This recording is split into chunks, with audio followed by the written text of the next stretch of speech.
Raymond की तरफ अपनी नज़र डालते हैं। कल उनके रिजल्ट्स आए और आज मैनेजमेंट जुड़ रहे हैं हमारे साथ, थोड़ा प्रॉफिट टेकिंग कर रहा है, लेकिन ये मत भूलिए कि पिछले एक महीने में 35% स्टॉक चला हुआ है। अमित अग्रवाल जुड़ रहे हैं हमारे साथ, ग्रुप सीएफओ रेमंड के। अमित, बहुत बहुत शुक्रिया आज हमसे बात करने के लिए। सबसे पहले जो खास तौर पे हमने बात देखी पहले इस वाले क्वार्टर में, वो थी कॉर्पोरेट रिस्ट्रक्चरिंग जो अभी आपने हाल ही में अनाउंस की है। और आपने ये भी बताया था हमें पिछले अपने इंटरेक्शन में कि ये साल आपका फंडामेंटल्स के हिसाब से भी रिकॉर्ड ईयर होगा, उसी डायरेक्शन में आया है। यहां से बताइए ग्रोथ आपको कितनी नजर आती है? जी, ये बहुत अच्छी बात है कि आपको इस तरीके से पूरी याद है।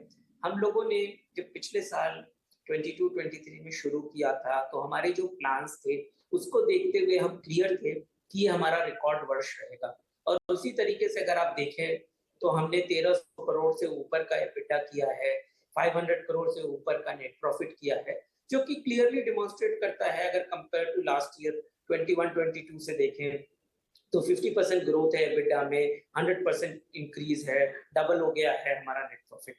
और ये क्लियरली दो तीन कारण है इसके मुख्य। इसका एक तो कारण है हमारे जो इतने बिजनेस है उसमें रेवेन्यू ग्रोथ आई है। अगर आप देखें तो रेवेन्यू 30% से ग्रो किया है हमारा, जिसमें रियल एस्टेट का हाथ है, लाइफस्टाइल बिजनेस का हाथ है, अपैरल बिजनेस का हाथ है। और सबसे बड़ी बात ये होती है कि जो हमने कॉस्ट कंट्रोल की शुरू में बात करी थी, जो कि कोविड के समय हमने अच्छा कॉस्ट कंट्रोल दिखाया था, वो हम कोई तरीके से सस्टेन कर पा रहे हैं। उस कारण से ये हमको अच्छी प्रॉफिटेबिलिटी देखने को मिली।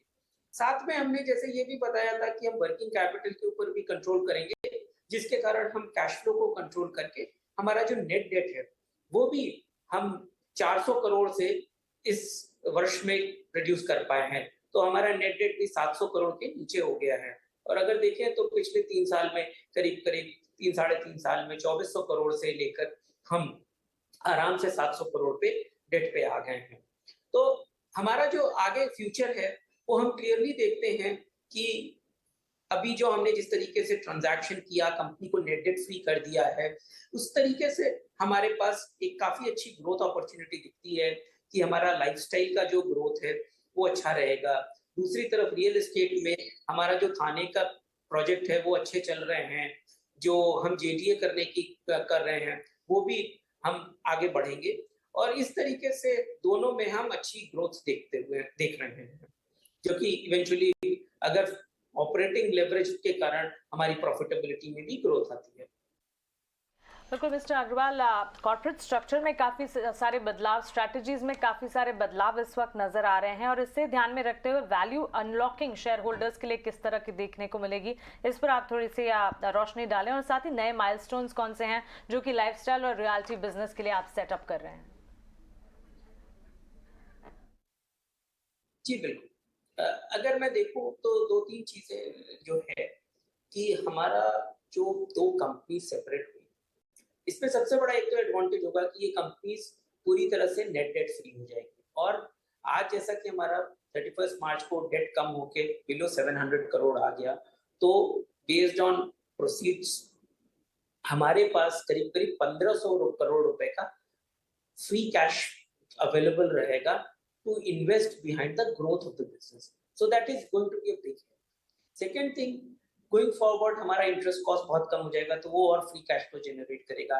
हमारा लाइफस्टाइल बिजनेस, रियलिटी बिजनेस सब कैश फ्लो जनरेट करेगा, तो हमारी ability to grow the business becomes much more faster.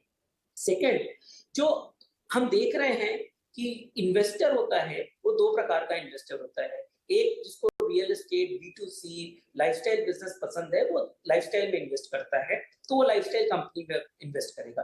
दूसरा इन्वेस्टर है जो कि रियल एस्टेट में इन्वेस्ट करता है, वो रियल एस्टेट में। तो पहले जो हमारी कंपनी थी रेमंड लिमिटेड, उसमें दोनों बिजनेसेस साथ में थे, तो शायद थोड़ा इन्वेस्टर्स को चैलेंज रहता था। बट अभी दोनों सेपरेट फोकस्ड बिजनेस है, प्योर प्ले बिजनेस है, नेट डेट फ्री बिजनेस है, जो कि एक बड़ी अपॉर्चुनिटी क्रिएट करता है इन्वेस्टर के लिए। एक तो वो बात हुई। दूसरे, जहां तक हमारा बिजनेस प्रोस्पेक्ट का ग्रोथ का सवाल है, हम अगले 3 से 5 साल में मिड टीन्स लेवल में ग्रोथ देखते हैं इन द लाइफस्टाइल बिजनेस, और 20% प्लस ग्रोथ देखते हैं हम अपने रियल एस्टेट बिजनेस में। काफी रॉबस्ट नंबर है, आपने डिफरेंट वर्टिकल्स के लिए जो अपने ग्रोथ टारगेट्स बताए। एक चीज और अच्छी जो हुई है मिस्टर अग्रवाल, क्योंकि हमने देखा कि आपके EBITDA मार्जिन्स काफी अच्छे इंप्रूव हुए हैं इस क्वार्टर में। Of course raw material prices का ईज मिला आपको, क्या और दूसरे फैक्टर्स हैं इस रिकवरी के पीछे? हाँ, देखिए ये जो मार्जिन आप देख रहे हैं, जो कि हमने 377 करोड़ का इस क्वार्टर में EBITDA किया, इसमें दो चीज बहुत खास है कि एक तो जैसा मैंने बताया कि हमारे सारे बिजनेसेस में ग्रोथ आई है, और अगर ग्रोथ आती है रेवेन्यू में तो ऑपरेटिंग लेवरेज का क्लियरली एक बेनिफिट दिखता है। दूसरा जो हमारा टाइट कंट्रोल है कॉस्ट के ऊपर, उसके कारण भी क्या होता है कि रेवेन्यू जिस प्रोपोर्शन में बढ़ता है उस प्रोपोर्शन में कॉस्ट नहीं बढ़ती है, जिसके कारण वो मार्जिन को एक्रेटिव बनाता है। थर्ड थिंग, हमने कुछ अपने जो लाइफस्टाइल बिजनेस है जो प्रीमियमाइजेशन लाया है कि जो प्रोडक्ट थे वो काफी प्रीमियम पे चले गए, काफी प्रीमियम प्रोडक्ट बिक रहे हैं। और सेकंड थिंग, जो हमको एक नजरिए से देखा जाता था कि हम बहुत फॉर्मल ब्रांड है, वो भी हमने थोड़ी इमेज चेंज करी है। अब हमारे पास काफी कैजुअलाइजेशन हो गया है, तो जितनी हमारी अपैरल ब्रांड है उसमें almost 30 to 40% differing upon brand to brand हमने कैजुअलाइजेशन लॉन्च किया है, जो कि बहुत हेल्प कर रहा है। और एक और बहुत इंपॉर्टेंट पॉइंट ये है कि जो दिखता है वो बिकता है। तो अगर आप ये देखें तो हम लोगों ने अभी एडवर्टीजमेंट काफी शुरू किए हैं, जैसे कि आप लोगों ने शायद देखा होगा कि IPL में हमारे काफी एड्स आ रहे हैं, और अभी वेडिंग सीजन है मई और जून में कुछ, तो लोग देखते हैं कि किस तरीके से शादियों में सूट पहने जाते हैं, क्या क्या डिफरेंट प्रोडक्ट्स हमारे पास हैं, उस तरीके से भी हमको काफी बेनिफिट देखने को मिल रहा है। ऑलराइट, बहुत बहुत शुक्रिया अमित आज हमसे बात करने के लिए। चलिए आगे बढ़ते हैं और बाजार के ऊपर एक बार व्यू डाल लेते हैं। राहुल शर्मा और हमारे सारे पैनलिस्ट भी इस समय जुड़ रहे हैं।